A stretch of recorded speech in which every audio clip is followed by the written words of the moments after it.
On this week's show, we're discussing Xbox getting rid of their entire leadership with Phil Spencer and Sarah Bond out the door, Marvel's Wolverine claws itself onto PlayStation 5 later on this autumn, and new Pokémon titles Winds and Waves are officially announced at the 30th celebration. All that and much, much more on this week's GamerGuild Podcast.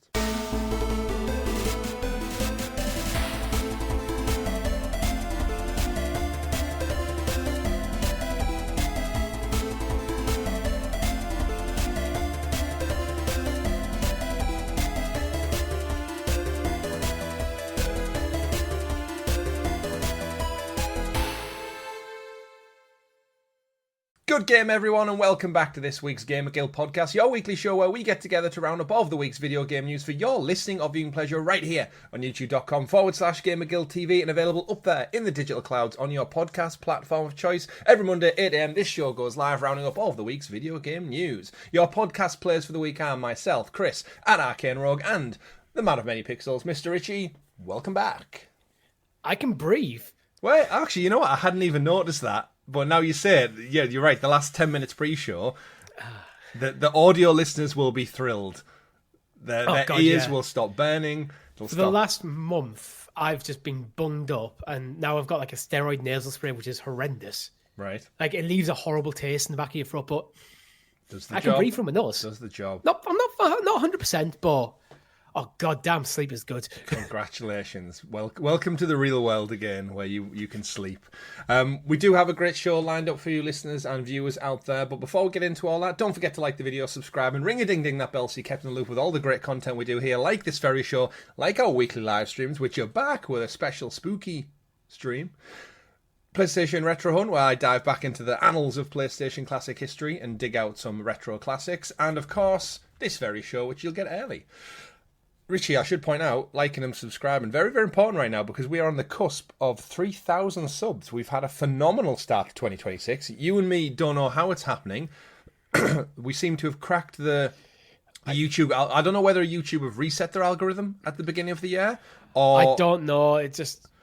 sometimes we'll go through a few months where I get, it's growing, the channel's growing again, and it just goes, nope.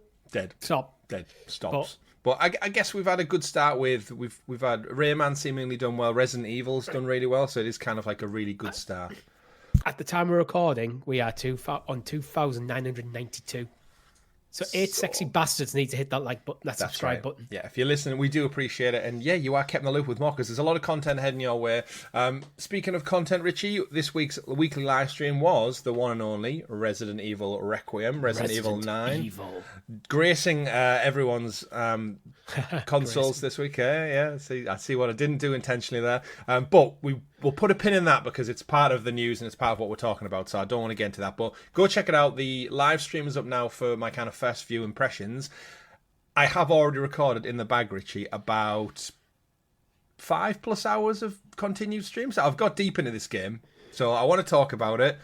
It will be up on the channel on a weekly cadence, so if you're not planning on buying it yourself, not planning on playing it, and you enjoy me bricking it, jumping out of my skin, there's plenty of that, even in the first hour alone, so go check it out and we'll get into it. But we do like to start the show with what we've been playing, Richie, so I'll throw it over to you. Now you can breathe and tell us clearly. What have you been playing this week? I am 100% hooked on Fallout 4. As is my girlfriend. But there's a little bit of a rant to go with this. Oh, no. Because Fallout 4, amazing game, but it's Bethesda. It's janky as fuck. And you're just learning this now? No, I know this, but what's annoying is the game's been out for over 10 years. Mm-hmm. And both me and Nat have encountered potential game-breaking bugs to the point where, on my current playthrough, I just can't interact with the Brotherhood of Steel. So that's an entire faction, which is pivotal to the main story, that I can't join because of actually 2 separate bugs. One bug, there's a quest where when the Brotherhood of Steel first come to the Commonwealth, you're like, why is this massive blimp turned up to investigate it?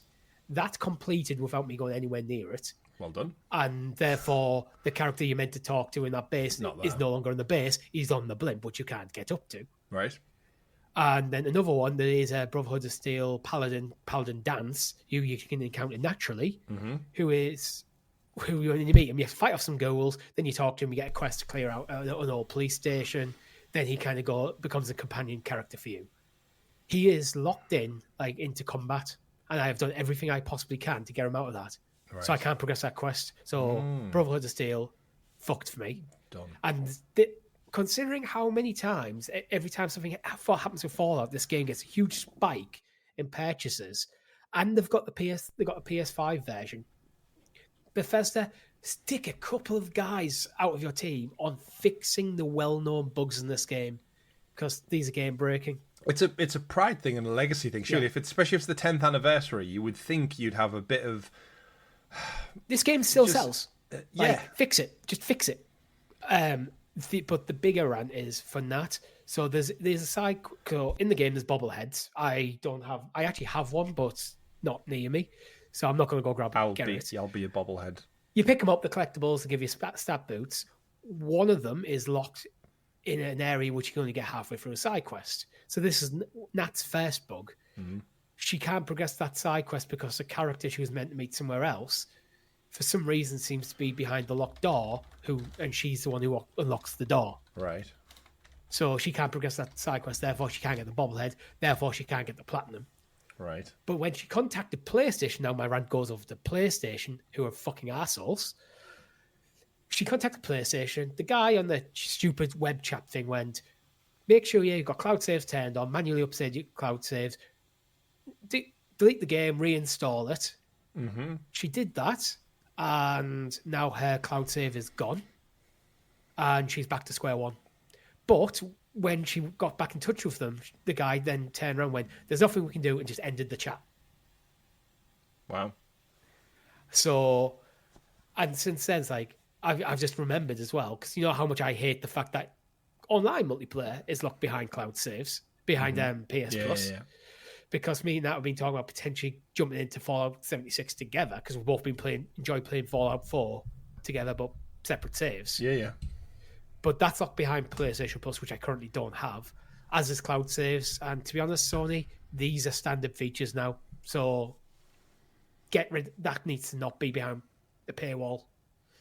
Especially if your customer service is telling people to telling people to do shit, then that is wiping their saves. So fuck you, Sony. Fuck you, Bethesda. Wow. Still love you both, though. Game's awesome, apart from the bugs. Those damn rad roaches getting into the code. So it's being a bit of... it's a love-hate situation.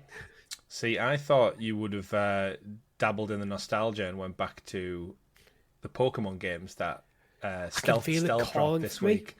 I can feel it calling for me, but not yet. Yeah, so that was... I'm too invested in Fallout 4. So even though I had Resident Evil on the dock, we had a stealth drop last week. It's not in the news, but it's kind of part of the Pokemon 30th anniversary. Yeah, Pokemon Fire Red and Leaf Green, stealth announced, stealth dropped on Friday for £16.99. I've needed a reason to go back to my Switch 2 since Donkey Kong Bonanza, since launch, essentially. So it's just been sat there gathering dust. And isn't Pokemon just the best portable handheld game to have just to pick up and play?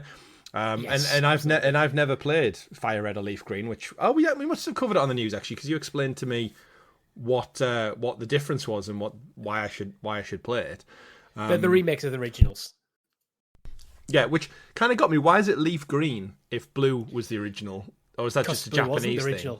In Japan, Red and Green came out. Then when they ported them to the West, they did a semi-upgrade to be Red and Blue. Right. So there's Pokemon Red and Green were the first games, then Pokemon Red and Blue, and then Yellow, and then so on from there. So Leaf Green is effectively a remake of the originals. The original. Interesting. Which is the same story, but I think there's like some like art differences and stuff. I don't know the full list, but there's some tweaks. Yeah. Well, I've downloaded it, of course, because I'm a sucker for Pokemon nostalgia, and I've actually started playthrough. Normally, I would always go, Chris is the main guy, and my rival is Lee, my brother. And then this time, I started with my daughter's name, and her rival's Gobby from Bardy and His Amazing Friends. Because I was sat there thinking, who's my daughter's rival? Like, she's 2-year-old. And I was thinking, I went through some of the kids she goes to nursery with. I was like, calling them their rival seems a bit harsh. And I was like, do I put a cousin? And then I thought, no, what if she grows up liking Pokemon? And it plants this seed of, like, hatred towards her cousin. So I was like, I was overthinking it, yeah. It's like, but if she gets into Pokemon and goes, yeah, why is my rival my cousin, and they always like show up and screw me over at gyms and all these important key points in the story. So I've started that one as a playthrough, a little bit different, just enjoying, like, again, I'm only in like the fest kind of area, catching Pidgeys and stuff, but that's probably going to be that game that I'm going to chip away at on the side now, when I just want something to kill like half an hour to an hour with, because as I said, I've been playing Resident Evil. So out of nowhere, I'm back on the Pokemon train, and we'll get into Pokemon with the news, because there's been quite a lot. I am buying these games just when it's time for me to play them, which isn't right now. I think because last year I played through all of Pokemon Blue for the channel. Yeah. Actually, I finished it up this year, actually. Mm-hmm. As much as, they've come out Fire Red and Leaf Green, it's like, I could play them. But it's like, this pull isn't as strong as it would have been if I hadn't just played through the entire of Pokemon Blue recently. Well, that's it. I get the bug every 2 or so years, so... Yeah. Next time I get the bug to play Pokemon, my Switch is getting dusted off and these are getting downloaded. Yeah. I did it with Let's Go. I did it with Shiny Pearl and Diamond. And then I jumped into... Was it Sword and Shield? Was the Switch one? I think so. Yeah, and then that one I finished it, but it never really got its hooks in me story-wise. And then I did buy the most recent one that wasn't Legends one. Can't remember what that was. Scarlet. Oh, Scarlet Valley, yeah. And I literally got maybe 5-6 hours in. Better now, but... And I thought to myself, like, I'm not really enjoying this. It's just not doing anything for me. I wanted a lot more from it. But we'll get into our Pokemon conversation as part of the news, Rich, because we do have an insane bumper episode. So much so that last week we recorded on a Friday, as we usually do. We're actually recording on a Sunday this week. It would have been better served last week, because we had some wild news drop last Friday regarding Xbox and Microsoft, as I said at the top of the show. We did think about doing a pick-me-up, but we'd already recorded like an hour and 40 episode, and we got busy. I didn't see the news till like the next morning, and I already had a full weekend. Yeah, unfortunately, so it's like there isn't time in my schedule to do a pick-me-up, and like I need to get this edited. Yeah, so. And our audience understand that, but if anything, it's going to benefit us, because we've had time to sit on it. News articles have had time to kind of pick through it, do some digging, speak to Xbox employees. So we've got almost a more detailed breakdown of all the Xbox news now. But we can't get into that, Richie, until we get into you introduce us to the graciously gathered GamerGuild Gazette, a.k.a. The news. The news. And as always, the news is brought to you by our wonderful guild heroes, the fantastic members of the channel and supports that extra little bit further, just like you can, from as little as 99p. But let's face it, if you like something shiny, why not go for the shiny new bronze tier from as little as £1.99, where you get all the same benefits, but your membership title is just a little bit shinier. We all love a good shiny trophy. So shout out to all the wonderful folks who support us. You get early access to the Resident Evil live streams, you get early access to PlayStation Retro Hunt, and you get early access to these very shows. So quite a lot of content coming your way, and if you remember, you do get it early. So thank you for your continued support. We do appreciate each and every one of you on the cusp of our 3,000 subscriber celebrations. Speaking of celebrations, Richie, let's kick things off with the news. We had a Pokemon Presents Direct that dropped in celebration of Pokemon's 30th anniversary. Pokemon, gotta catch 'em all. And thank you for that. We did both watch it. I'm going to just kind of summarise it, because I'm aware we've got a lot of Xbox stuff and Resident Evil stuff to talk about. They went through a lot of announcements for a lot of the Pokemon IP things that are out there. Realistically, I think for us, our audience, I don't think many people are playing Pokemon Sleep or Cafe Remix. Yeah. So basically, every Pokemon game of any kind, whether it's physical or digital, was covered briefly. No Pokemon anime or movies or anything announced, which I think it was a little bit of a shame, actually. Yeah. Now I think of it, but... They like to mix it up, don't they? Maybe they're saving it for later on. I'm still shocked we haven't got a Detective Pikachu 2 yet, considering how well that movie did. That was the spot. It was an 30th anniversary since the original Red and Green came out. Truthfully, they covered a lot of stuff, but I feel like I wanted a bit more out of it, because some of the reveals and stuff were a bit okay. Yeah, they didn't really do much. It's nothing bad, really, but just okay. It's just like, we're celebrating 30th anniversary with a special raid pack in Pokemon trading card game online, and you kind of just think like, is that? They did for the trading card game. They did announce a 30th anniversary deck. Again, it's all just like it amounts to nothing really. Yeah. In the grander scheme of it. But I guess the two big things we got a new trailer for Pokemon Pokepia, which is the game that comes out next week, I think it is. Within 5th of March, yeah, so next week. That's this week. That's this week. It's March somehow already. Bye February. That's the kind of Animal Crossing game where the creepy Ditto takes human form and decides to hook up with loads of other Pokemon and basically build his own Animal Crossing Minecraft world. In all honesty, it's probably going to be a perfectly good, cozy game that's going to sell millions of copies. I think it's going to do very well. Yeah, I kind of got a Dreamlight Valley meets Animal Crossing kind of vibe from it. Yeah, absolutely. I think it could be really fun. If you like something like Animal Crossing but prefer to play in, like the world of Pokemon, go for it. Mm-hmm. It's the eyes though, Richie. Yeah, it's the Ditto eyes. They're just so creepy.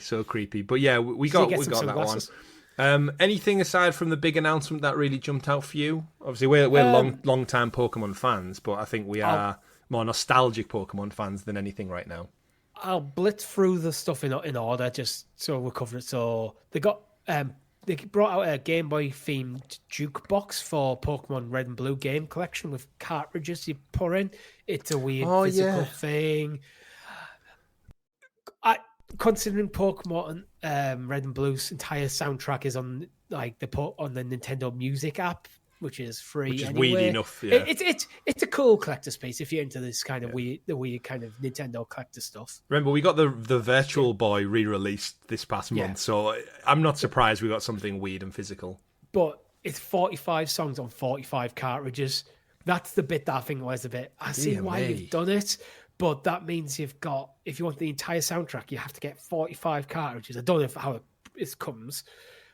And then switch them out all the time. Yeah. People like physical media. Yeah. Anyway, but every one song is a cartridge. You could have put the whole lot on a single cartridge, guys. Yeah. They're not that big. At least it's not... at least it's not 151. Yeah, it's a cool niche collector's item. But the Pokemon Expo and the World Champions in 2026 are going to be at San Francisco. We've already mentioned the 30th anniversary trading card games. Pokemon Go's announcement was Pokemon that were previously in the game are coming back. That's literally it. Yeah. Masters X is adding Red and Pikachu, which if you play Masters X, that's a cool addition because the original protagonist and Pikachu. Then Florian and Juliana also come in there as characters. Cafe Remix got starters and special outfits. Pokemon Sleep got some new missions. It's all very, very light. Yeah. Pokemon Unite got the original legendary birds added to them. The trading card game Pocket got the Palladium Wonders out now, and also doing a gift event where I think if you log in every day, you can get a lot of stuff. Include day one, I think was 120 hourglasses, so that's 10 packs. There you go, kind of stuff. So that, as someone who's still playing, quite happy with that. Finally, Red and Leaf Green were up next, but we already talked about them last week because they were leaked. Yeah. Pokemon Champions is getting a Switch version in April. Finally, Legends ZA Mega Dimension, so the DLC is getting Mega Garchomp Z, which this is on where I thought, why could this just not have been in the DLC anyway? It feels like this is one where it's been held back from the DLC. So they have an announcement for that game come the 30th anniversary. But then because it is linked to the DLC, that feels a bit of a dick move rather than making it just the game. If it's an anniversary thing, though, if it's just Pokemon Legends ZA, now you can get Mega Garchomp, but no, it's the DLC. Yeah. Then, into Pokemon Pokepia, which we've talked about, and then into Winds and Waves. Right. I guess the one thing we've not mentioned, with the Fire Red and Leaf Green coming out, what does this mean for the Nintendo Online? Because is the whole point of that? Because I've seen there's a whole kickoff about so this is the only game from the kind of the virtual console that used to exist on the Wii and stuff that seemingly gets its own standalone release you can just buy outright, and everything else is still locked behind this Switch Online subscription, which is what initially they said was going to be where everything was going to be catalogued. But now select Pokemon games apparently a standalone buy outright. With Switch Online, Pokemon has never featured. I think we've had Stadium and Snap and stuff, haven't we? Maybe, but mainline Pokemon games never featured. Yeah. And I think this is kind of why, because they want the ability to like repackage something like Fire Red and Leaf Green, which are Game Boy Advance games, as their own downloadable thing. But by doing that, there is the money grab side of it, which I'd love to have them on Switch Online. But by doing it this way, it means you can get into interaction with Pokemon Home done properly. Although it is a one-direction transfer, you can transfer, from what I understand, a Pokemon from Fire Red into Pokemon Home, but not from Pokemon Home back to Fire Red. And that is probably due to limitations of the original games rather than anything else. The modern titles tend to have two-direction transfer. So if you wanted to, I don't know, you beat your Elite Four with your Charizard and Fire Red, then you want to play with that Pokemon Z8, you can. Yeah. When they've got that connectivity up and running. There's usually a bit of a lag between the games coming out and the Pokemon Home functionality. But it definitely does smell of just like there was money to be made, and why wouldn't you? Because but the price isn't too bad. It's not. I looked at $69. I think it's $20, and I didn't really shun at it. I thought, oh well, yeah. And I saw loads of people comments online saying, "Oh, you can get this. You can just play these on emulator on PC." It's like, well, yeah, you can, and I have. Yeah. But for me, it's like I do actually want to eventually have all Pokemon in my Pokemon Home. I've got about, I think I'm in the 900s of total species. Yeah. So I'm right up there. Obviously, I haven't got every single DLC and every single title because I haven't got like ZA. But there is a few of the original 151 that I'm missing. So this functionality is good for me. Yeah, it helps out. And I did laugh a little bit when I went to buy it. And if you look at the Nintendo Switch kind of, like the top charts, they released them as individual language versions as well, because I'm guessing the games don't have an internal way to switch between languages. So when you look at the charts now on the Switch Online, it literally goes Pokemon Red, English version, Pokemon Leaf Green, English version, Resident Evil Requiem Deluxe, French version, German version, Spanish version, French version, Spanish version, German version. Like every single other block of the shop storefront is taken up by various different languages of popularity, and it's just I feel like such a Nintendo thing. I know the game is just running on an emulator basically on the Switch, but you could have, if you've put the effort in to get the Pokemon Home stuff in there, could you have not just blended these to have like a language select? By one. And packages them all, And then, because you imagine the memory capacity of the game must be minimal, like down to the megabytes, if that. Just have it so they're all in there in one package, and when you boot it up, you just select which language, and then that directs you towards the emulator. But Nintendo do Nintendo things, as we know. And one of the biggest things they did, Richie, was the biggest news of the whole day, which we had anticipated. We have our window for Pokemon Winds and Waves, which we did know about thanks to a big leak that dropped probably about 6 months ago now. I feel like that did give us the full kind of rundown of that. We know this is the official 10th generation of Pokemon that's revealed. It's going to launch as 2 titles, as per tradition, Pokemon Winds and Pokemon Waves, set to arrive in 2027 on the PlayStation 2. I really had it pinned down for this Christmas season. I'm surprised they're taking that additional year. Because normally we have something, don't we, every year? Yeah, I'm happy they are as well. Same. But we have had Legends ZA this year.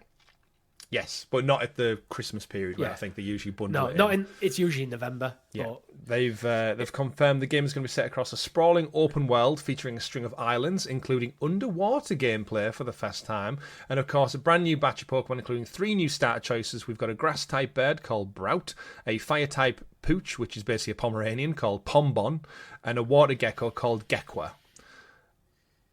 Overall, first thoughts, Richie, of Wind and Waves? It's not the finished polished version, but we got a good insight into what it might look like running on the Switch 2 exclusive, seemingly. Yes, I think it looks gorgeous. The underwater play, technically, there has been underwater play in previous games, but you basically had a move called Dive and then went to the ocean floor, and it basically acted as if another map. You were on top, like like the all like Fire Red, Leaf Green, like side scroll, like top down stuff rather than the full 3D. Yeah. So it is different, but also kind of. I think things like it looks really dense in terms of the foliage and stuff, and oddly enough, the water looks absolutely stunning. Like to the point where it's starting to look the characters are, I think, are on the verge of it works, but starting to almost look slightly out of place with how simplistic the design is compared to how detailed the environments are. Yeah, I'd completely agree with you. The Pokemon in the world, I said, it's a little bit like Ubisoft games where they can absolutely nail the visuals of the world, but then sometimes when you see NPCs, they look a bit dated and static, and they don't fit with that world completely. You're right. There's just enough of a cartoony aesthetic over the whole thing, so the character models blend nicely. But some of the designs, like Pombon specifically, is one I looked at and went, it just looks like a circle with a face, to be honest. I'm a bit lazy, disappointed. I've seen other people love it, but I'm like, did nothing for me at all. I think dog lovers, people specifically Pomeranians, are like, let's go. Interesting to see where the evolution line goes. Mm-hmm. It does look kind of cute, but because it is just like very like there's no detail to the face really. It looks like they've drawn a circle, put some hair around it, and slapped the nose, and mouth, and eyes on it. Yeah. It looks like an okay lineup. I don't think there's any... Yeah. When I saw it, there wasn't any jump... Because obviously, as soon as anyone sees it, they make the decision straight away. They go, right, who do I want? I have made my decision. I mean, I've made my preliminary decision. I want to see the full evolutionary line. Yeah, same. Because, like, Quaxley was good in the last games, but I hated his evolution line. He went a bit weird. Special. I personally just didn't enjoy playing with. Yeah. Brout looks like... it came straight from Angry Birds. Yeah. He's just a sack. He's just a sack. He's just a bad. It's not a bad design, but that was the first thing came to my mind. Is like that looks like literally a character out of Angry Birds. Yeah. So at the moment, Gekwa's mine. Yeah, I think I'm leaning towards Gekwa. And looking at the three of them, they're playing it quite safe. I do certainly think that they could all have some like badass evolutions. Like, let's face it, a bird, a dog, and a gecko could all have some amazing like reptilian, giant dog, giant. Like we've seen Pidgeot and stuff in the past. We know what they can do with these creatures. So I'm with you. I think the water type's my preference of choice, especially in a map that's so heavily water inspired. Right, it would be foolish not to pick the water type. You would imagine. But winds and waves come in 2027. We say that because there's lots of water. There could be tons of cool water Pokemon. So you might be like, I've got to start with Gekwa. But then I was like, well, I can't use any. I don't really want to use these in my team. That's a good point. The second, I guess, follow-up question, where do we think this is based off in the real world? Because everywhere's traditionally fitting into somewhere. I've seen speculation of, like, say, like somewhere like the Maldives. Okay, I can see that. But truthfully, I don't know. But it's a lot like looks like more of an archipelago rather than a single big island. And at one point, it looks like you can go inside a volcano, which actually has magma flow, which looks pretty damn cool. Yeah, but it's hard to say. It looks almost got like a Maldives holiday resort kind of vibe to it. Yeah, it reminds me. I don't know which one it reminds me of, but when we got the crazy long-necked Executor. Just because of the sunshine and the water and stuff. I did worry a little bit when they first introduced the two Pikachu characters in clothing at the beginning. I thought, what are we doing? What are we doing here? They have official names, Richie. They're called Mr. Windy Chew and Miss Wavy Chew. Just to add a bit of character to this new game that's coming. They look like they're going to be your hosts on the island. I believe there might be version exclusive potentially. Yeah, I could see that. It's not confirmed, but with the naming of them, it's like I could see that. Do you have a preference? Which one you're going to go for? Waves or winds? I'm not really sure. Like it's probably the first time that I haven't just defaulted to one because I don't really have a preference between wind and waves. I think when it's a colour, it's very easy to double down on one. When it's a weapon, it's very easy. But this one, I'm quite in the middle of the road with either wind or waves. They can both be quite cool. Maybe waves. I'm leaning maybe towards winds, but there is stuff I want to see. I want to see if you can customize your character or is it locked in? Yeah, they're doing something a bit different. Because they started giving you a really good character customization X and Y, but then they seem to bring it back or get rid of it. It was like, just let me fully customize my character. Like that's one of the things about Scarlet and Violet, because it was themed around you went to school and went out in the world. Yeah, you're kind of stuck to kind of like school uniform kind of stuff, and I always thought they looked a bit naff. Yeah, where I loved it in X and Y is like when you got a new town, you could go into the boutique and go, ooh, new stuff to customize my character, like to really get like immersed. But I don't think any of the character designs for the 2 playable characters, which look different on Winds or Waves, look bad yet. But yeah, so I'll see. I'm leaning towards Winds. Stuff. And they've got a bit of time to obviously polish it and take it on board. I do hope they do something a bit different. I think Game Freak have learned probably a lot of stuff doing their... what's the game that's coming out that's done by Game Freak? I'm absolutely blanking on it right now. Beast of Reincarnation. Beast of Reincarnation. See, I don't want them to do something different. I want this to be a proper Pokemon game. Just gyms, explore. Yeah. Explore the world. Go do gyms. Have some sort of like storyline that runs through. It's just not just you going through. Just make it a Pokemon game, guys. You've got the Legend series to experiment with. Do we get voice acting? No. Still not committing to that one. I know a lot of people want it. I don't miss it when I play Pokemon. I don't, but I still just feel like I want something different. Like maybe doing a Legends game at some point. I feel because the original mainline Pokemon games are meant to be a proper RPG. You're meant to get invested in your character, build your team kind of stuff. Voice acting, I think, sometimes can take away from that in some ways, where if you're going to go something like, Pokemon XD Gale of Darkness, I didn't mention, is coming to Switch Online GameCube, Switch 2 only. Something like that, where it is more of a very solid narrative game. You're playing the story of that character, so that's where I think voice acting works. So, but voice acting for some minimal voice acting for like side characters and stuff could be cool, but I feel like keeping your character mute is not a bad thing. Yeah, that's fair. But we'll see. We'll see. 2027 Switch exclusive. What I will say is, when we get into the next story, is there is no excuse for this running poorly on the Switch 2 after what I've seen and heard of the next game. So moving on to the second story of the week, Resident Evil Requiem reviews are in. The 9th mainline entry in the Resident Evil series is out. I've played many hours of it, Richie. I'm probably about 7 hours in. Actually, I've been off work this week, so I've had some time to just like lock in and play some. I've been playing it at night time, as you appropriately do. But yeah, it's currently sitting with an 88 on Metacritic. It's got a user score of 9.4, and it seems to be, from everything I've listened to in terms of just reviews and not spoiler cast, but kind of like early previews and stuff, hands down one of the best entries in the series, if not a lot of people's favourites. I've not finished it yet, but I'm thoroughly enjoying it. We'll get into that in a little bit more detail shortly. I just want to give some reviews to give people a little bit of a taste. Game Informer gave it a 9.8. They said Requiem is Resident Evil at its finest. It is fantastic, a revelatory mix of terrifying survival horror and action, which is kind of sets the scene initially from it. I'll pull one from Jill Shockers, which I did have here.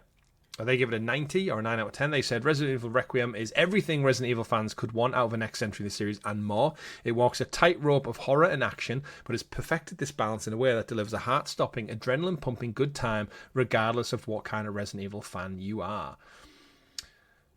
Right, where do I even start then, Richie? Where do I start with this? I haven't played it. I haven't read any real reviews or anything. I've just kind of kept silent on this. Right. So I'm a blank canvas for you to work off here.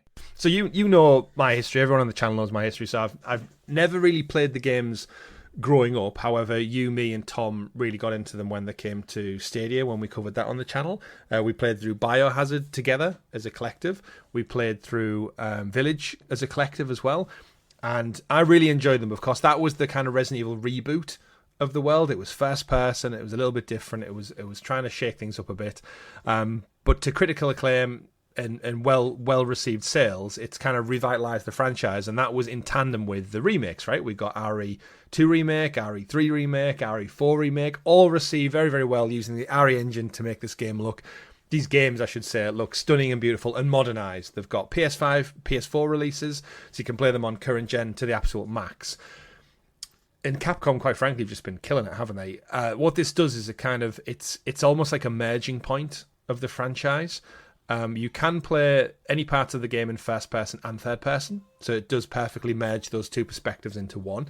The premise is very much classic Resident Evil. There's something to do with the virus. You have to go and investigate it, and it all starts around this character Grace, whose mother was murdered like 8 years prior. You play out a little bit of the flashback. And she works for the FBI to go and basically find out what happened. Stuff ensues, and basically the return of Leon Kennedy gets involved, and this is where the game does really well. So Grace is very much the stealth approach, very little weapons, very much hide and sneak around and use distraction techniques and special route pathways to kind of avoid basically being injured or caught. Leon, on the other hand, is the more action heavy of like, you know what, we know during these like tight elements of horror you want to let off a bit of steam by just going guns and blaze and popping heads, ripping things to shreds, that kind of thing. And that kind of creates this perfect yin and yang back and forth of gameplay. The loop is really, really fun. It does inventory management like all classic Resident Evil ones do. Like I'm currently going through like the clinic, which is basically the mansion. It's the new version of the mansion. I've just read a user review. Like, you know, I always look at the completely negative ones just to get a vibe of what's got why. Someone was complaining about the inventory management. It's like, it's Resident Evil. That's the game. That's the game. It forces you to think. But essentially, the game leans you into having a set fixed location in. It's not like a police station. It's just essentially a big manor house. It's called a clinic. And essentially you have an east wing, a west wing, a main central area, a couple of save rooms, which you are seemingly safe in at the moment, although I am dubious because it's Resident Evil. I don't know if they can get in. Each wing kind of has a hero villain, like a creature of some sort, like Village did. You know, when you used to go up to the puppeteer woman's house and there's the guy who lives in the factory. Like each area has its own dedicated kind of big boss, big type. And yeah, I'm just thoroughly enjoying it. It's got me a couple of times with jump scares. The zombies in this one, they're infected, but they remember traits of their old personalities. So it's quite interesting. You can see patients in this clinic. They're in the corner with like the head wrapped up, and you can hear them looking at the wall, going, "My head, my head hurts." And they have like little traits. I think I found a surgeon in one of the rooms still attempting to do surgery on a dead patient. So it's almost like they're infected, but they're not fully almost like half turned. Yeah, they keep their memory. So there's a really interesting like way to get around one of them. There's a guy who's obsessed with turning the lights on and off, and he's in the corridor just going, lights on, lights off, turn lights off. And basically what you do is you can turn the lights on, and he gets pissed off by it and walks to the light switch to turn the lights back off because he likes the dark. And you can use that as a distraction technique to get around him. So there's like loads of little things, like you use their memories to almost like solve little puzzles, so you don't have to kill them or waste ammunition on them. So it's quite a nice little tactical thing. And then, yeah, it's followed by your typical gameplay loop of, like, find something to solve the puzzle. Like, I think last night I was looking for, like, a corrosive acid to break a lock on something to then get into the next area, find a key card, level 1, 2, 3 to get into certain rooms. And the map is slowly just kind of opening up into more rooms, more areas, more levels of this, like, clinic to explore. And then the game pivots back over to Leon's story and then back to Grace, while collectively telling a unified story, which I'm guessing at some point is going to converge. And the game's going to unravel, but it looks gorgeous, the gameplay is fun, the narrative's interesting, and even though I've not played RE2, 3 and stuff, I'm aware of them enough in pop culture, and I understand. All you really need to know is there's a virus, there's zombies, and you're there to save the day. You can enjoy the game by just pretty much knowing that much. I'm sure if you've played the previous entries, there's enough Easter eggs in there, and the little notes and the little nods here and there, and characters. I've seen a few people, especially around the Leon side of the game, saying, "Oh, it descends into just like extra violence with loads of Easter eggs and the story falls apart." But to be honest, these are very few and far between the reviews wise. The majority of views are 9s and 10s. I think this is definitely going to be in the Game of the Year discussion. It's like if you don't like Easter eggs, and there's always going to be Easter eggs in games, especially with a recurring like character like Leon coming back. Yeah, I definitely think the overall consensus is this is sitting about a 9. Reading from IGN, they kind of summarised it quite well. They said, like the result of an experiment conducted in an underground Umbrella Corporation lab, Resident Evil Requiem successfully splices 2 separate strains of survival horror together into the one highly infectious new mutation. It signals the return of the series legend and the arrival of a likeable new lead. Remember Ethan Winters? We never saw that guy's damn face, and he was quite irritating by the end. It signals the return of a series legend and the arrival of a likeable new lead, amps up the gore to a new stomach-churning standard, head-popping, some might say, and unleashes a scarier breed of zombie alongside some truly beastly boss fights. The lack of any meaningful side content, like a mercenaries mode, is a touch disappointing, and I do wonder if there's slightly more balance that could have been struck with the ebb and flow of jaw-clenching moments to tension / all-out assault, rather than being front-loaded with the story frights before giving away to more bullet-ridden back half of the game, which I guess I'm not there yet. Even so, from my first trembling steps into the shadows all the way to the tremendous Titan-sized takedowns at its climax, Resident Evil Requiem kept me completely absorbed and consistently entertained, whether it was hair-raising or all-out guns blazing. Which, yeah, it's a gorgeous, fun action game with jump scares and a good story narrative with likeable characters. Because again, I will say, Grace, for all her flaws in the gameplay and stuff, she's really likable. Like, I hope Grace sticks, even though I've not finished the game, I hope she sticks around for the next 1-2 entries, perhaps. Like we saw, Ethan Winters got 2.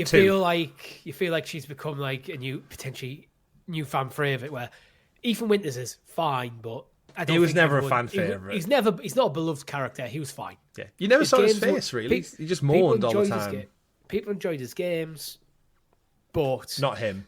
It feels like Grace could be a fan favourite, who, like a Leon, or Jill or Claire, who keeps coming back over and over again. Yeah, and in the interest of like the timeline, is Leon's like in his 50s now. This guy's got grey hairs. He's haggard. He's seen things. He probably should have been killed off many years ago. Not in terms of the game, but just like how he survived this long living in this world is beyond belief. But again, Capcom clearly understand like they need fresh blood.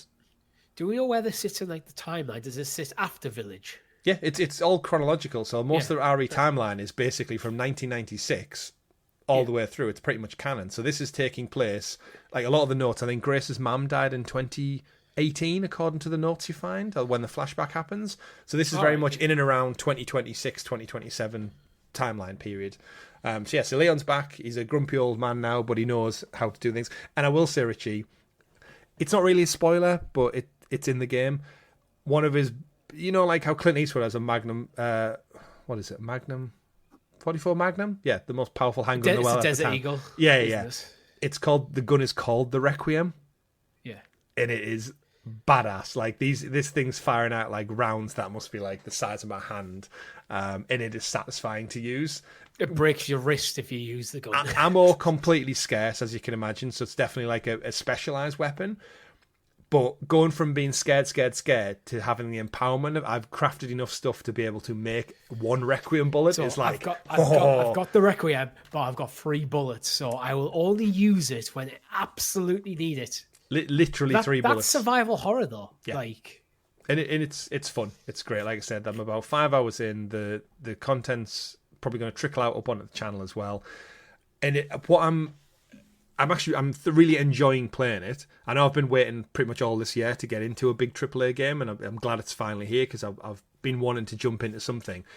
It's new, it's exciting, it's interesting, it's gorgeous, it's scary, and what it's kind of set me up for, which I think our audience will hope for anyway, is like I'm now super looking forward to going back through 2, 3, and 4. It's like that. I am a Resident Evil fan through and through now. So, do you want to know something interesting?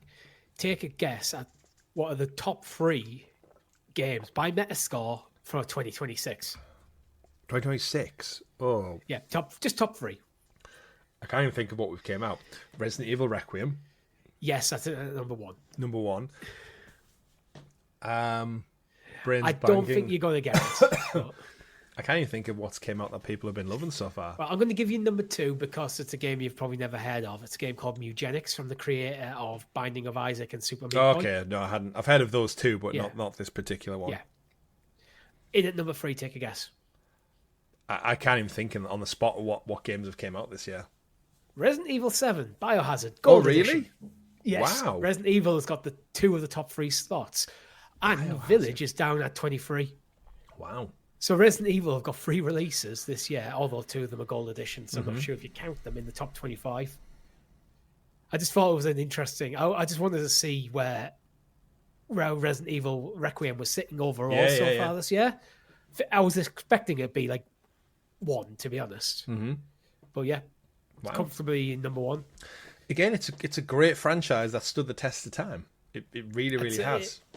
I'd say so far this year, and games that might contend against it realistically for Game of the Year, probably Neo 3 is at number 6. Neo, yeah. I don't think Neo will. I think it's much loved. But if you think about the year ahead, we've got maybe 85 and at number 7. I think we've got Saros, Wolverine from PlayStation, Xbox, Forza. So I think as it stands, it's Requiem's to lose.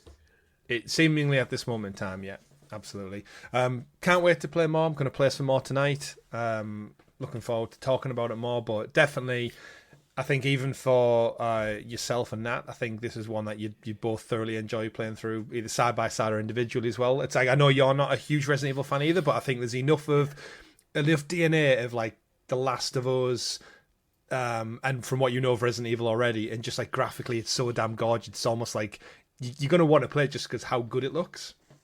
Yeah. And the story's solid. So, yeah, and what I did in the initial playthrough dabble back and forth between first person with Grace, because it did recommend you play Leon third person, Grace first person to help with the immersion of the horror. And because Grace is the weaker, I guess, explore, sneak around and find things more than Leon is, I lean into that. After playing probably the first hour and a half, I did default to just third person through and through. And I haven't really felt like it's detracted from the horror at all. I'm just as scared in third person than I am first person. But it's good. I've added it to my list. So it's officially in my list of games I want to play. And I guess on a quick side note, have you started Control yet? No, to be honest, I was quite disappointed by the last trailer. It's kind of... Oh, it's took the wind out your sails. It has, and because Fallout's fully got its grips to me. I still want to play it. It's literally still sat here next to me. It's not going to go anywhere. Yeah. Every other week he's like, here it is, still is. Like, it's still there, still wraps, but I don't know. At the moment, I'm full on in Fallout, and then I do want to go back to Octopath and try for that platinum. Even though Fallout spurned you left, right, and centre on bugs. Yeah, but to be honest, the platinum's I'm not that far off, really. Oh, well. I've still, actually, I'd say not that far off. There's still quite a lot of story stuff and different story paths that I need to do. But in terms of a lot of the miscellaneous quests, yeah, a lot of stuff for the platinum and Fallout, I've got there. But I actually also did fork out for the DLC. It's all there, all those branching paths. And see, pass with a tenner. I bought Fallout 4 when it came out and launched. In fact, I think I got the pre-order version with the steelbook. Is 4 the one with the Far Harbor DLC? Yeah. Is that one? So that's like a game unto itself from what I've heard. Very nice. Yeah. But yes, speaking of branching paths, we move on to our third big story of the week. Would have been the biggest story if we hadn't kind of lined things up the way the week had landed. Xbox, Richie. It's all changing. Microsoft Friday drastically changed the Xbox leadership with immediate departures of CEO Phil Spencer and Xbox President Sarah Bond, replacing them with former AI executive Asher Sharman.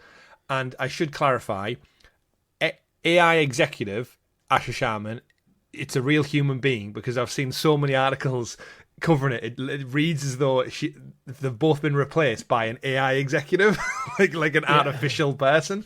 Asher Sharma is a real person. She works at Microsoft, formerly in a job title AI executive. She is in fact a real human being.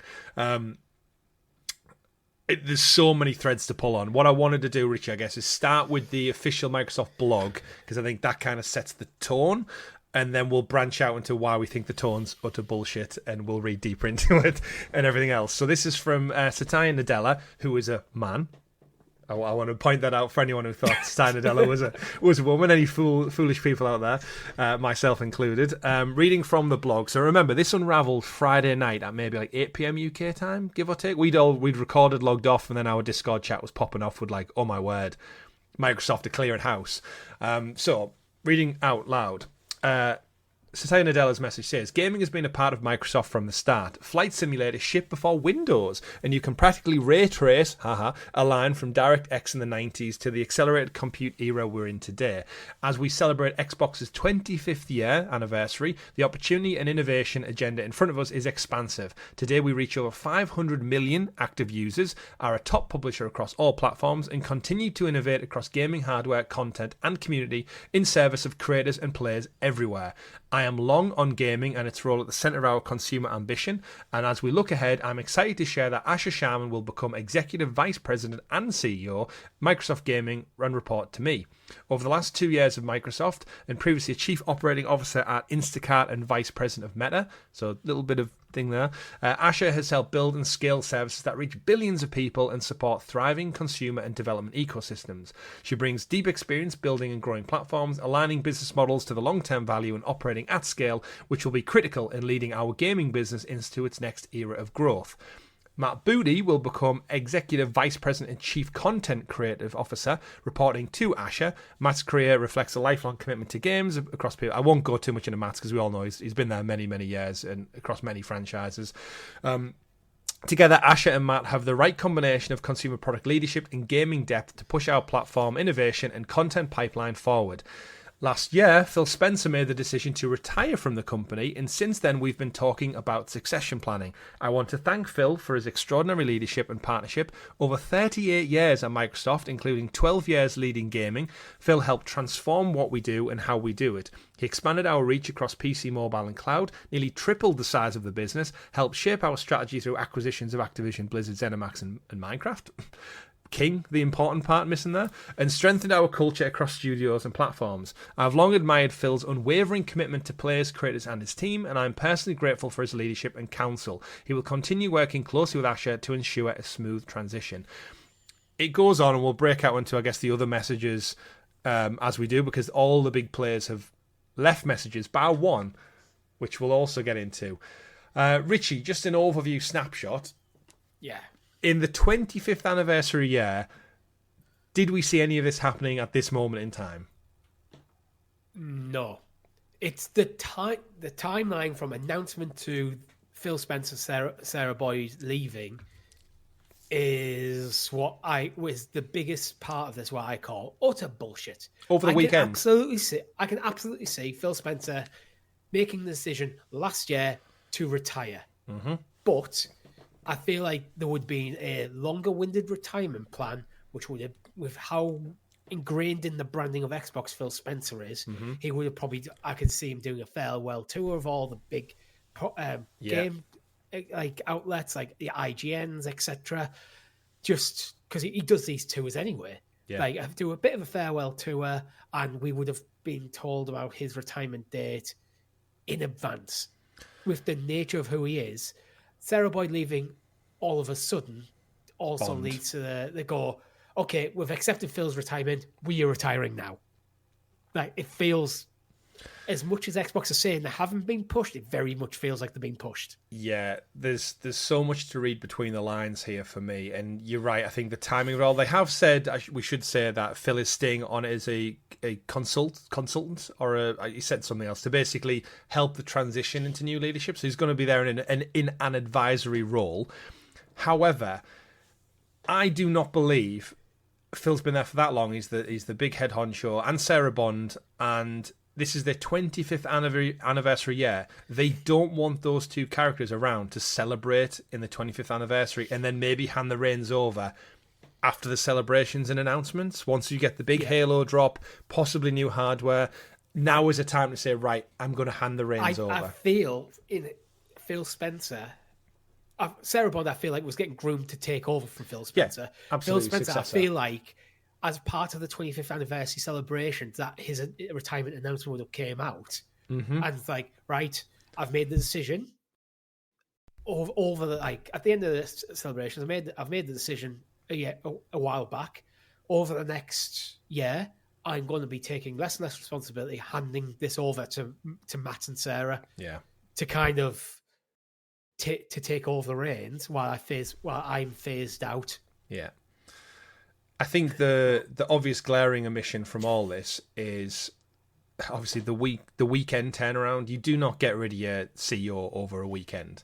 No, it's just on a Friday, sharp, and he's gone on the Monday. It's like, what a way to brush the news cycle under the rug when all the news journalists are off over the weekend and stuff, and everything. It was late Friday as well. Yeah, late hour time. In the UK. Yeah. And then the biggest glaring omission, as I said, is Sarah Bond, who seemingly was Phil's successor. She was always there. She kind of worked her way up the ranks. Always talk about gaming. Very visual, I think. Very all like front and center at all these press shows and showcase junkets and everything. Not a mention of her in any of this, and she's departed with immediate effect. You do not get your second in command departing with immediate effect and doesn't even get like a congratulatory thanks for your service, goodbye message. if there's not deeper meaning. I think it's a case of Phil, we're deciding to get rid of you now. Sarah, you're not getting his job. And she's like, you know what? F you all, I'm done. I'm not going to stand here and let someone with less experience come in and take the job that I should have had. And I think it's more of a... why would you... I can see why. I can completely see why. My Xbox has been in a bit of a precarious position this generation. And the whole Play Anywhere thing... And the quality of the games they're starting to produce really felt that they turned a corner. Yeah. But that wasn't translating to hardware sales. No. But was that decision made to knowing that it wouldn't be translated to hardware sales because they're behind and they couldn't see a route to catch up? Possibly. And I don't want to speak ill about Asha Sharma, because I feel like she does deserve a full crack of the whip at this. But I think considering where she has come from within the Microsoft family, that is concerning. It's a quick rise to the top, isn't it? It seems.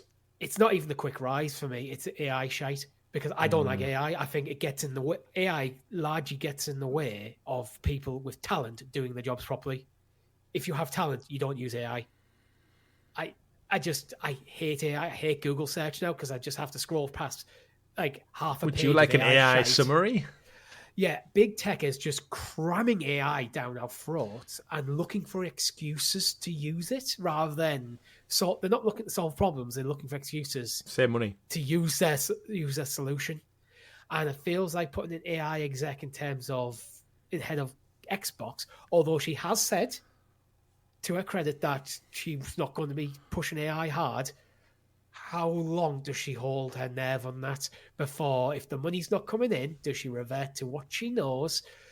Oh, this game's taking too long. Have you considered using AI to speed things up? And games become AI slop. Yeah. To churn them out. Rather than talented, created people giving the time, the resources to do their jobs properly. Yeah. Well, I mean, that's a good point to jump into Asha Sharma's message. So she's obviously... She may have even wrote it with AI, ironically. Let's read her opening message, because, again, like you said, needs to set the scene. For those who don't know who Asha Sharma is, yeah, as Richie said, she's came from an AI background. She has worked for Meta. CEO said, yeah, over the last 2 years, she was previously at Meta, vice president of Instacart. I'm not sure what that is, but they've basically hired her saying she's scaled service and reached billions to support. I don't think it's one for one.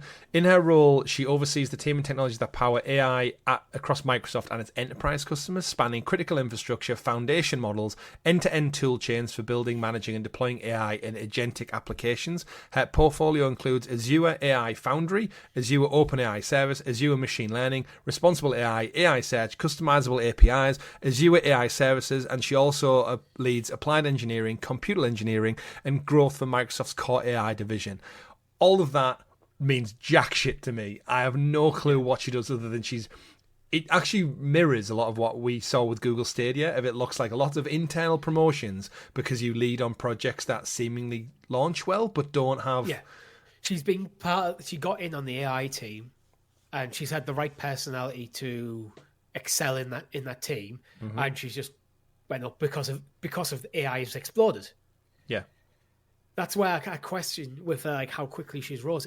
Has she rose because of her abilities, or she rose because she happened to be in the right place at the right time? Yeah, riding the AI wave as such. Because this AI bubble, I can't wait for it to pop. Like, once it goes, everyone goes. AI content on YouTube is annoying because it gets in the way of creators who have talent, because it's so created, but it's tailored to the algorithm perfectly. So the YouTube's algorithm and Instagram, etc., pushes Spotify as well with AI-generated music, is pushing stuff that so actual people with talent, creative visions are getting lost in the mix. So it's destroying creative industries. Yeah, it's interesting. But let's give her a fair... Again, let's give her a fair dues. I will give her a fair due, but I have my strong reservations with her background. That's fair. Especially going from Phil to this. I think they're definitely polar opposites at different ends of the gaming spectrum.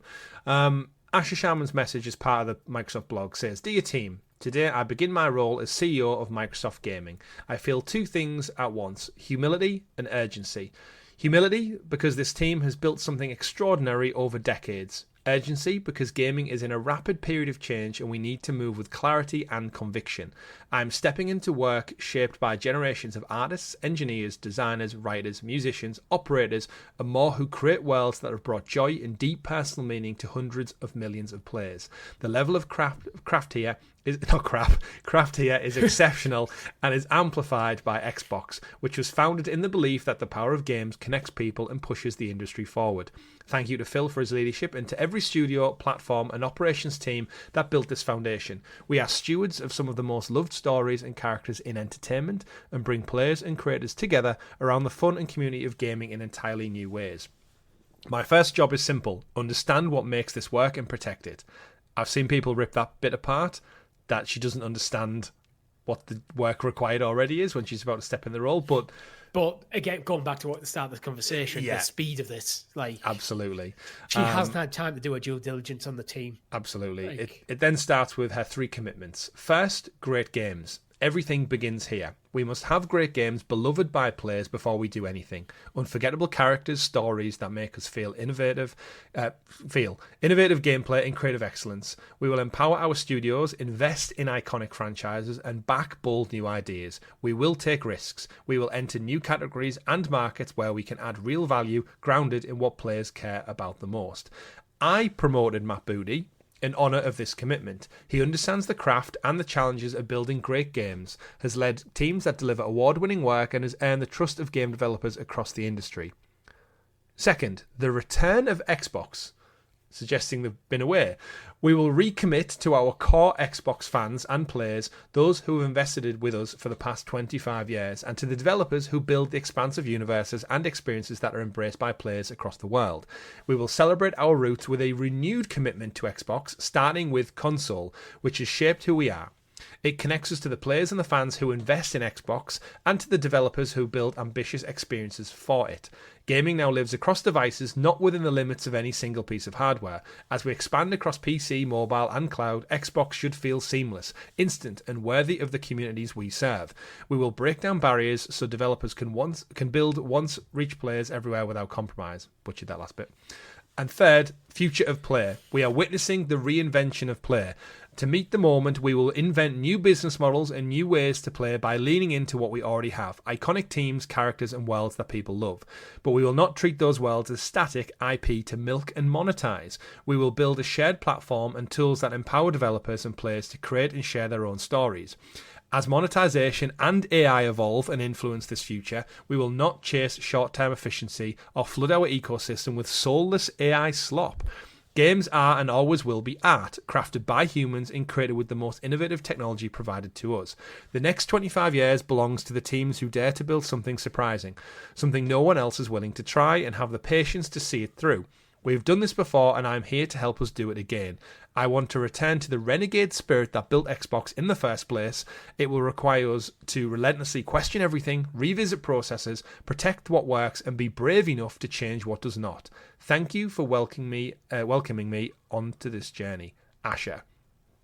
So she says a lot of things in there, Richie. Yeah. A lot of which sounds right. It does. Where do you want to start picking at certain... To be honest, I don't care who you are. If you're an executive giving a statement, I just don't believe a single fucking word you're saying.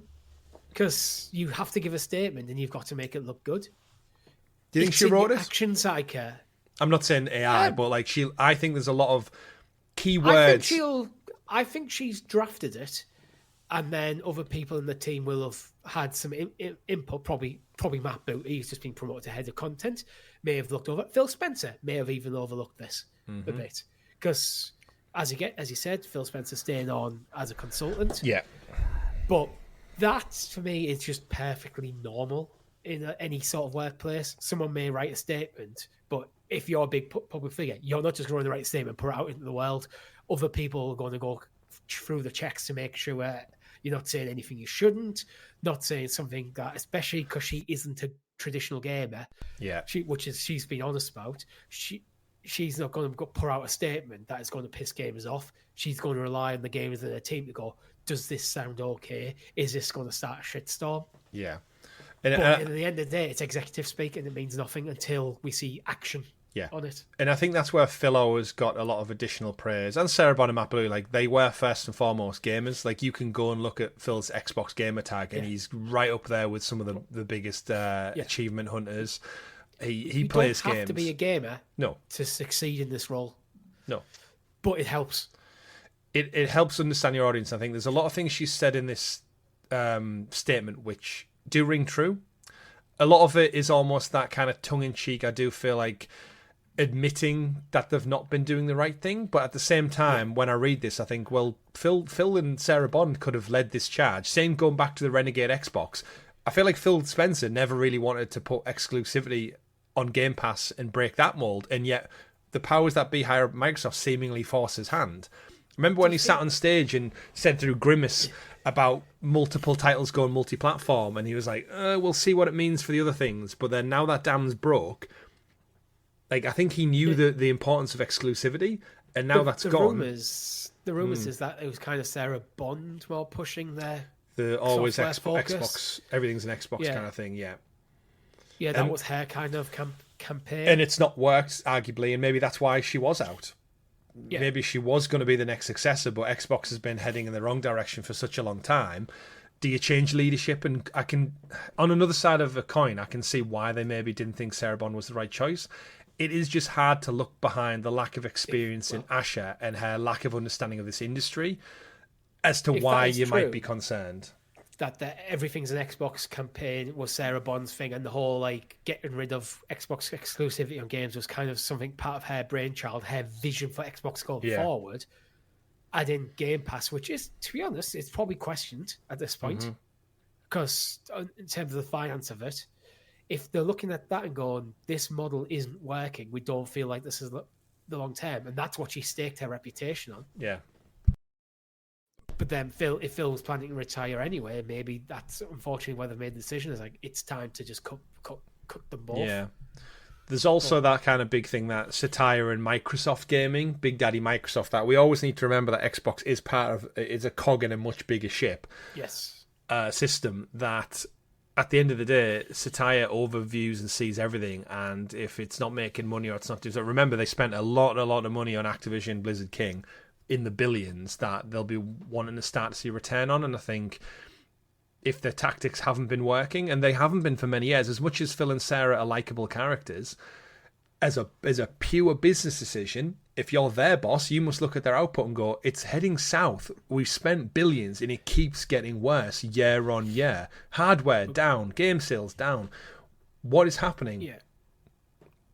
I think, hardware, unfortunately, they're struggling to catch back up with PlayStation after the missteps of Xbox One. Then game sales are down because of Game Pass. Just that is the reality. The whole point of Game Pass is you're going to, instead of getting box sales, you're going to translate that revenue into Game Pass. Game Pass. Yeah. Is it just unfortunately netted out less money? Because ultimately that was a business decision. As much as we've praised Game Pass before, and even with the price hikes, remains probably the best value in gaming if you like to play lots of different games. If you just want to get into gaming and you want to play loads of different games, your best bet is still right now Game Pass. Yeah, truly believe that. But I've also got rid of Game Pass myself because I found I wasn't using it. Same reason I got rid of PlayStation Plus. I wasn't playing the monthly games. I was still buying box copy games, so it didn't make sense to me to have it. But if they've lost box copy sales and Game Pass isn't doing as much as they were hoped, and then now getting rid of platform exclusivity on games, some big games now day and date, is meant that people have got looking at it going, well, why would I bother? Me and you haven't bothered touching our Xboxes because of the lack of exclusivity. Yeah. Like, Oblivion, if that was Xbox exclusive, I may have fired up my Xbox. It wasn't, so I bought it on PlayStation. I'm tempted to buy Avowed still. It's on my list of games I want to play on PlayStation. Fable, I want to play that on PlayStation. There's a theme running there. Like, it's just like, well, I don't have reason to use my Series S right now. Same. So why would I buy anything on Xbox? Yeah, Keeper was the last thing I played, and there's nothing I've really been intrigued by. Call of Duty did nothing for me, and as you said, it's that the power of the exclusivity, I think, still goes back to, if you have me pulled in for certain things, I'm more likely to play third-party games there.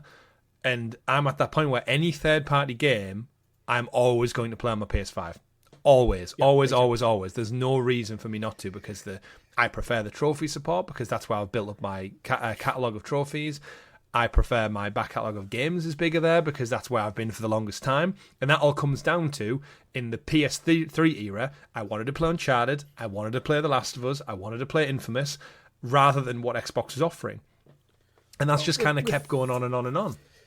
That is definitely a reason why I'm doubling down on PlayStation nowadays, because she's a big PlayStation player herself. And one of the reasons I've largely switched back over to almost exclusively physical media is, well, for example, she's currently finishing up Dragon Quest 7. So if I want to play Dragon Quest 7, I can just go in the cupboard and get the disc. We have it, I can play it, so we don't have to buy 2 copies. There's stuff that we have bought 2 copies of in the past. What was it? Last year? Oh, God. I'm blanking on it. It was something last year we both played at the same time. Wasn't Control. It wasn't Control. But anyway. Oh, it was Ghost of Yotai. We both played that at the same time. Then we sold 1 copy. And actually, I traded it in and bought Astrobot. So because of that, I was like, it makes more sense for me to play on. I'm then adding the Portal, the functionality of it. It makes more sense for me to double down on my PlayStation library at the moment. Apart from exclusives on the Switch. So Xbox is not really something I'm interacting with anymore. Yeah, the exclusives are really important. I do think, all things said and done with this one, the big one I'm surprised at is Matt Booty.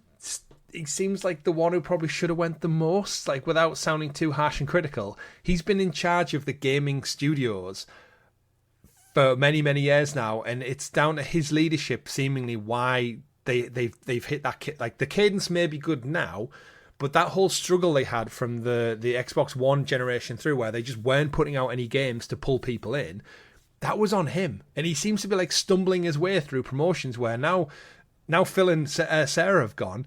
He gets a promotion to head of content. Head of content. So I'll read Matt's message. And again, I don't want to wish whatever on him, but I just feel like he's the one who probably should have taken the fall more than the rest of them. Matt's message says, I read Phil's notes with much gratitude. He's been a steady champion for game creators and our studio teams, and I've learnt so much from his leadership over the years. All our games have benefited from his foundational support. I'm also grateful to Satya for his ongoing commitment to gaming and holding a vision on how it can connect back to the larger company. Looking forward, I'm excited to partner with Asha as our next CEO.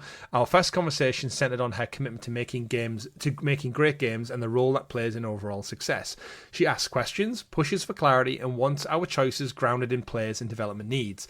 That mindset matters as the industry around us is changing quickly. How players engage, how games are made, and how business models and platforms evolve.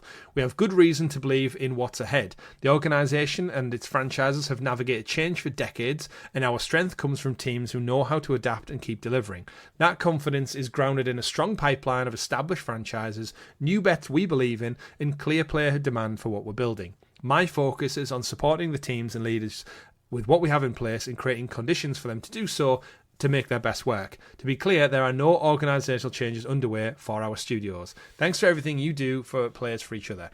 Even in Matt's message, it feels like he's been kept on, so there's a touch point for gaming for Asher to lean into and say, right, I'm not sure about this, is that right? And Matt's there to say, this is what our studios are doing, I've seen it before, this is why. He feels like he's been kept in the room as a gamer because he can answer the questions Asher doesn't know about, and she needs someone with that experience.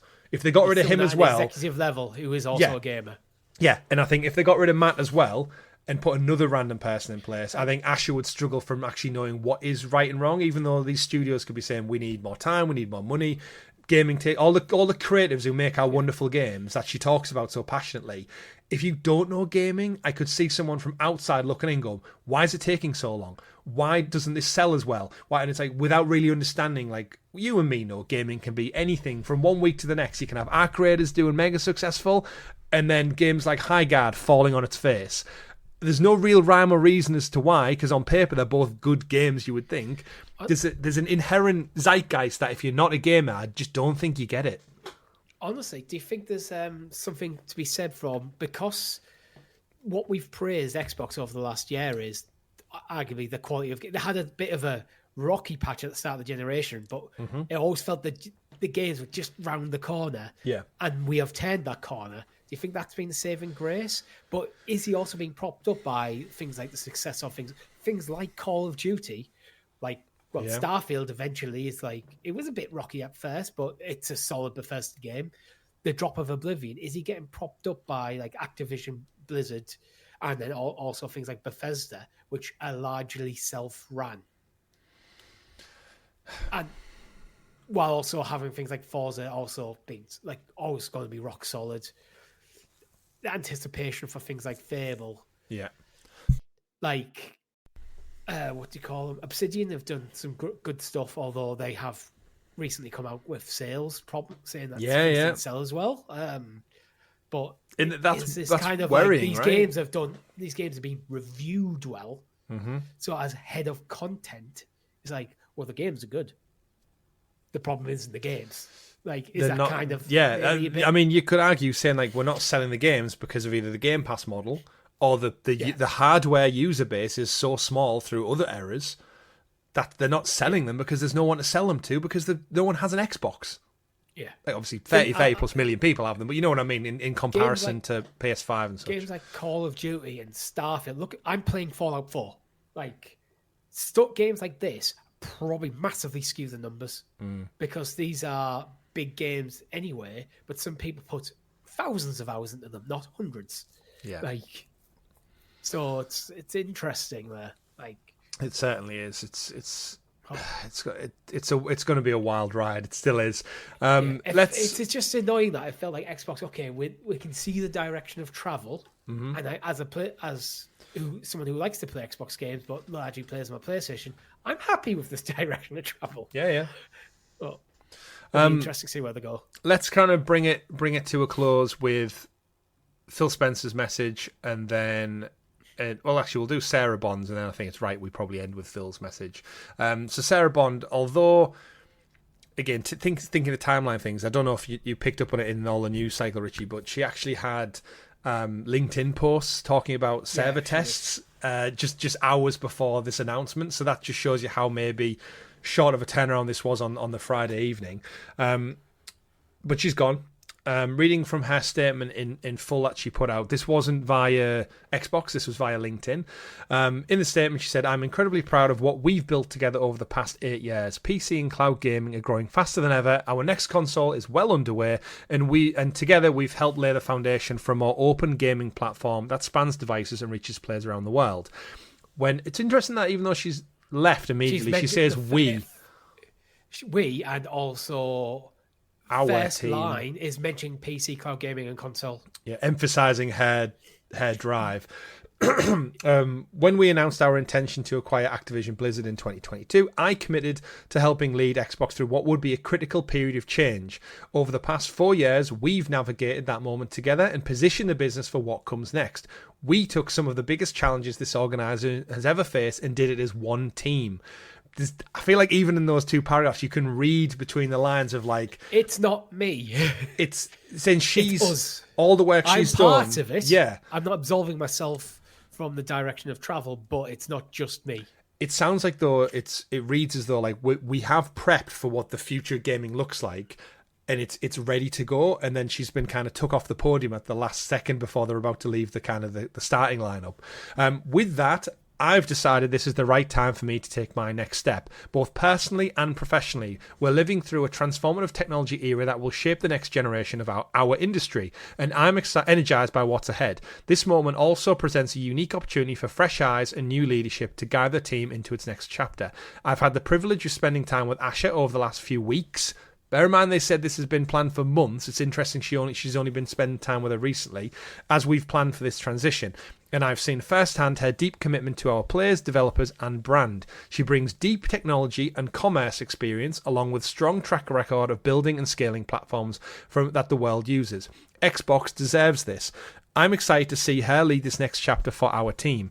I'll remain on as a special advisor to Asher to help ensure a smooth transition and set the organisation up for continued success. I want to thank Phil for his mentorship and friendship over the years. He's been a consistent champion of this business and the people who make it what it is. I've learned a great deal from the way he leads through both opportunity and challenge. I'm grateful for his trust and support through my time on this team, and I also want to thank Satya for his sponsorship and support throughout my time at Microsoft. As I prefer to sign off, I've been reflecting on 3 simple questions I've tried to use to guide my days. Did I bring my best? Did I help someone else succeed? Did I do my best work? I hope the answer has been yes for many of you. It's been a privilege to work alongside this team. So going back to the timeline stuff, I feel like Microsoft have been planning this for a little while. Yeah. Xbox have not. So as she said, she's been working alongside Asher for the last few weeks. But did she know what Asher was? Just she's gonna come in and spend some time with the team. Yeah. We're going to bring an executive. She's doing really well on the AI side. We want to add her to the Xbox team to add new perspective from outside the gaming industry to really keep pushing towards the next generation. Because as much as I've ranted a bit about AI, things like AI could help with things like the underlying technology for cloud gaming, for example. So Sarah's been working with Asher for a few weeks, but I'm guessing she didn't know that Microsoft been planning to supplant her. Basically, if she's looking at going, I'm the next head of Xbox, and then she's found out probably on that Friday that you're not the next head of Xbox, Asher is. I can understand why she made the decision to go. Yeah, absolutely. I mean, again, everything we've kind of said and discussed, it does feed into that narrative of that, her and Phil were happy to see out the 25th anniversary. Phil may be planning on stepping down at some point. Naturally, Sarah thinks she's going to get a promotion into the next trajectory step of her career, which seemingly was to take over from Phil, with probably Matt on her team, and then maybe bring someone new in as well, from maybe even Asher at a time. And yet Asher seems to have leapfrogged them all and gone straight, because again, would you not argue that Matt Booty was also like third in command for that promotion? Yeah. So it's all and again in all these statements, I think what you said back to your first point on the overall initial message from Satya, I can never get the name right, is that it's all corporate, and that they have to say stuff, they have to compliment the people coming in, compliment the work going out, highlight the good things they've done, champion the business going forward, because you've got to remember there's shareholders, key quarterly financial results and come off the back of what people said. If Phil and Sarah came out unprofessionally and said, we didn't intend this, they're going against our plan, we've had the rug pulled out from under us. They can't. They have contracts. They have legal contracts that's not allowed to. So even the fact that she's staying on, Sarah Bond staying on as a special advisor, might be because of terms of contract. Yeah. Like, will she be doing that much? Probably not. Will she want to be doing that much? Probably not. Will that phone ever ring? It might never ring. Yeah. But she's contractually obliged, because you can't just rip up an executive's contract that easily. Yeah. You can't just one day go, right, you're fired. It's not the way the world works. No. So we're removing you from position, we're moving you a special advisor, we're going to pay you out your terms of your contract. Yeah. Interesting stuff. Sarah Bond, where does she go next, Richie? You know what I would like to see? Honestly, I'd like her to take over the helm of Ubisoft, and Yves and the family move on. I think it's time they did the same thing.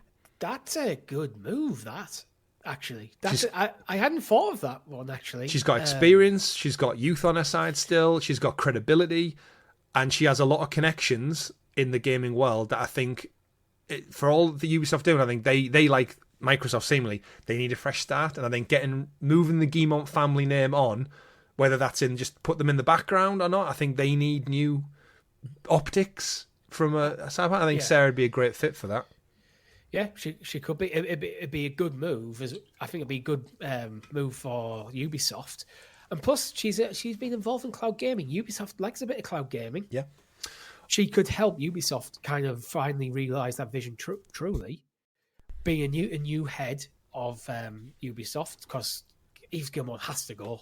It's whether the allegations, the well's poisoned now, isn't it? It's poisoned. It's not it's not going to be unpoisoned. Your best bet is to bring Sarah Bond in and then step aside. Yeah. As a special advisor or something. Yeah, and I think Phil's going to do the Reggie thing. He's just going to be Xbox's Reggie, I reckon. He's just going to tour the world, do podcasts. Yeah, he's reflect. going to stay on as a consultant, just play games. Xbox. Yeah, and I mean he's a multimillionaire, so why would you even bother doing anything new? Yeah. Another one for Sarah in a weird twist of fate way is I could also see her replacing Herman Hulst at PlayStation. PlayStation have cloud focus, all this stuff, and I think he's another one who's surviving on the skin of his teeth right now. She could come into PlayStation actually to improve improve things like PlayStation Now and that could be like her portfolio, like instead of being like at an executive level, but rather than being like head of PlayStation or anything, come in as another executive who's focused on more the cloud gaming side. Yeah. Like to add to the team that's already there instead of replace. Mm-hmm. There's so many opportunities. I mean, even Amazon Luna could probably benefit from her leadership. If Amazon wanted to dig deep and say, right, let's give this Luna another good push, bring in experience about cloud gaming. Question you could consider Amazon. You would, but she's looking for a job, right? So you take it wherever you went. A lot of people end up at Stadia with her because they wanted a job. She'll end up at Meta. Take Ash's job. But then let's round out, Richie, this bit on Phil's message, because again, he's been in for so long, it seems right to end the story with that. Phil Spencer's official message from the blog reads, "When I walked through Microsoft doors as an intern in June 1988, before either of us were even born, Richie, I could never have imagined the products I'd helped build, the players and customers we'd serve, and the extraordinary teams I'd be lucky enough to join. It's been an epic ride and truly the privilege of a lifetime. Last fall, I shared with Satya that I was thinking about stepping back and starting the next chapter of my life. From that moment, we aligned on approaching this transition with intention, ensuring stability, and strengthening the foundation we've built." Just a short pin. If they wanted stability and a smooth transition, don't announce it over a quick weekend and you're gone by Monday. This is kind of what I was getting into earlier. That was the plan. Made a decision, but this should have been a transition rather than fast tracked. Yeah. Xbox has always been more than a business. It's a vibrant community of players, creators, and teams who care deeply about what we build and how we build it, and it deserves a thoughtful, deliberate plan for the road ahead. Today marks an exciting new chapter for Microsoft Gaming. Specific emphasis on Microsoft, as Asha Sharma steps into the role as CEO, and I want to be the first to welcome her to this incredible team. Working with her over the past several months has given me tremendous confidence. She brings genuine curiosity, clarity, and deep commitment to understanding players, creators, and the decisions that shape our future. We know this is an important moment for our fans, partners, and team, and we're committed to getting it right. I'll remain in an advisory role through the summer to support a smooth handoff. I'm also grateful for the strength of our studio organisation. Matt Booty and our studio teams continue to build incredible portfolios, and I have confidence in the leadership and creative momentum across our global studios. I want to congratulate Matt on his promotion to EVP and Chief Content Officer. As part of the transition, Sarah Bond has decided to leave to begin a new chapter. Sarah has been instrumental during a defining period for Xbox, shaping our platform strategy, expanding Game Pass and cloud gaming, supporting new hardware launches, and guiding some of the most significant moments in our history. I'm grateful for her partnership and impact she's had, and I wish her the very best in what comes next. Most of all, to everyone in Microsoft Gaming, again, Microsoft Gaming, pardon me, I want to say thank you. I've learned so much from this team and community, grown alongside you, and continually inspired by creative courage and care you bring players, creators to one and each other every day. I'm incredibly proud of what we've built together over the last 25 years, and I have complete confidence in all of you and the opportunities ahead. I'll be cheering you on in this next chapter as Xbox's proudest fan and player, Phil. And then he signs off with his Xbox gamer tag, P3. Yeah. What big line that jumped out at me is Xbox has always been more than a business. I feel there's a bit of a dig in there. Like the businessmen have took over. Yeah. The business people. Yeah. But yeah, I guess we'll see what the future holds with this one, Richie. It's a 25th anniversary, so surely Asha and Matt are going to have to get on the stage at some point at this year's summer showcase, which is only probably 3 months away at this point, and tell us about future of Halo, future of Gears, future of hardware, what's the handheld up to, and how they're really going to turn the ship around, because I can't really see a clear path to it. Yeah. I feel like this generation's probably locked in. I can't see any monumental shifts overnight. Nope. even though they've switched the teams quickly, I feel they switched the teams quickly to focus on the next generation of Xbox. So whatever the new direction of Xbox is going to be, I think is in next generation. It'd be interesting, actually, for Asher Sharma and Matt Booty to get up on stage, get an Xbox Direct kind of thing going, and get on stage and address the world as the new heads of Xbox. Well, they have a summer showcase, so what better time to do it and tell us about a new console to distract. But either way, speaking of distractions, our final quick news stories of the week. Ironically, it's a quick news story. As PlayStation scramble to cover up the Bluepoint closure news, they put out a random social media announcement this week. We've got a date for Marvel's Wolverine. It launches September 15th. Out of nowhere, Richie. They had a state of play. They could have announced it. They had the best state of play ever. They could have announced this to elevate it to an even higher tier. And some reason they put it out on a random Thursday. They've put this out there to distract from Bluepoint. The rumours circulating seem to be that it's like put out some good news, but then ironically, if they just waited an additional few hours, Microsoft would have done the whole hold my beer scenario and really they needn't have even done this. But yeah, 15th of September. Either this should have been accompanied by a trailer at the state of play, or what I think they're waiting for is their own state. Wolverine probably state of play, have its own thing where they announce this date. Yeah, I reckon this would have happened in April, or maybe even this month. Towards the end of this month, you get this date out there and get the pre-orders up. So in this tax year, because bear in mind, March is the financial year, let's get a few extra pre-orders to boost them numbers. Yeah. But it just seems so random, right? Like, why have a date for arguably your biggest game of the year and just randomly put it out on Twitter? Like, of all... They want us talking about this rather than Bluepoint. Yeah, they want to move... Shall we talk about Bluepoint? Move that news cycle on.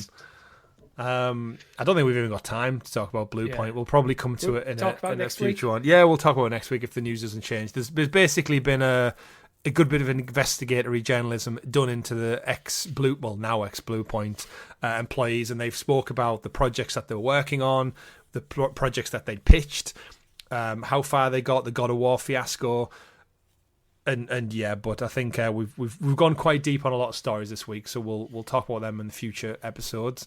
Last quick one for the week is the PlayStation Plus games for March have been announced. You've got 2K25, the PGA Tour for PS5, Monster Hunter Rise for PS5, Slime Rancher 2 for PS5, Elder Scrolls Online Gold Road Collection, whatever that is, and DLC. DLC, and it's a collection of DLC. Yeah, so average again. PlayStation Plus continues to just add stuff on that. Don't think really moves the needle. If you're one of those games, you've probably already got them and played them. But it is another month of games. Richie, that brings us to an end for a bumper-filled episode. We've got brand new game reviews, we've got big Pokémon announcements, and we've got an entire shake-up of Xbox leadership. Do let us know in the comments below what your thoughts are on the whole Xbox change. Put your thoughts are. On the Xbox leadership, and we'll be back, of course, next week to talk about all the video game news as we do right here on the GamerGuild podcast. Don't forget, if you haven't done so already, do like, subscribe, ring a ding ding that bell so you're kept in the loop with all the great content we do here, like the weekly playthroughs of Resident Evil Requiem, like the PlayStation Retro Hunt, which I should point out this week's was Resident Evil. So if you want some nostalgia, go help me and join me as I hunt down the original Black Label PlayStation 1 copy of RE. What else have we got going on, Richie? I'm trying to think. I feel like there's one more thing. Shiny Bronze Tier. Shiny Bronze Tier. Retro Hunt. Resident Evil live stream. No, I think that's it. Oh, podcast. This show, I guess. Go check that one out. Thanks to the Guild Heroes who support us that extra little bit further. We do appreciate you all. And we'll see you next time. My name's been Chris. And I've been Richie. And remember, folks, play wherever makes you the happiest, especially if you're Phil Spencer and you've got all the time in the world now. Goodbye. Bye.